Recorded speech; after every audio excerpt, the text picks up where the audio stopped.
নারায়ে তাকবীর।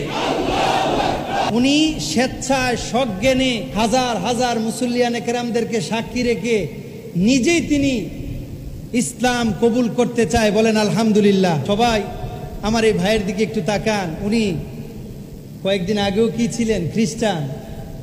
ইসলাম ভালো লেগেছে, তাকে এত ভালোবেসেছে, তার নামাজ, তার আজান এত ভালো লেগেছে, সে মা বাবা সবাইকে ছেড়ে দিয়ে সে কালিমা পড়ে আজকে মুসলমান হয়ে যাবে। বলেন মারহাবা।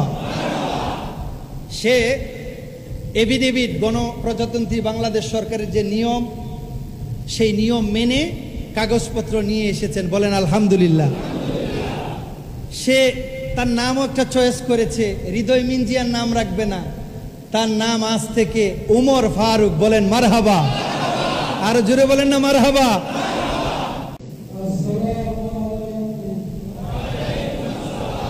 আপনি কি স্বেচ্ছায় ইসলাম কবুল করতে চান? সবাই বলেন মারহাবা। আপনারা সাক্ষী, জোরপূর্বক তাকে কেউ ইসলাম কবুল করায় নাই, নিজের ইচ্ছায় করতে চায়। আমাদের সম্মানিত, আমাদের সকলের মুরব্বী এখানে আছেন, উনি একটু তাকে ফুলের মালা দিয়ে ইসলামে স্বাগত জানাতে, এই নতুন নব মুসলিমকে একটু স্বাগত জানায়। সবাই বলেন মারহাবা। আরো জোরে বলেন মারহাবা। যে এখন আমাদের স্যারদের হাতে হাতটা দেন, একটু হাতটা, স্যার একটু হাতটা ধরেন। হ্যাঁ, ইতিহাস হয়ে থাকবে স্যার যে আপনাদের হাতে হাত রেখে কালিমা পড়ে মুসলমান হয়েছে। একটু হ্যাঁ আমার সাথে।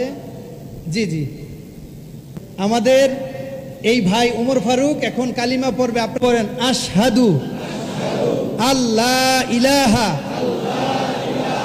ইল্লাল্লাহু ওয়া আশহাদু আন্না মুহাম্মাদান আবদুহু ওয়া রাসূলুহু।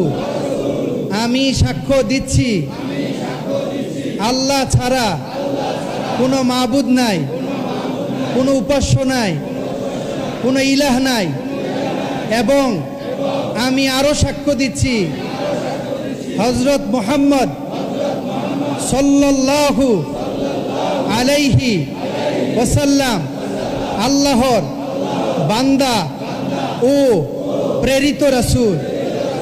আল্লাহু আকবার, আল্লাহু আকবার, আল্লাহু আকবার। আমার এই প্রিয় ভাই আজ থেকে গুনাহ মুক্ত। বলেন না আলহামদুলিল্লাহ।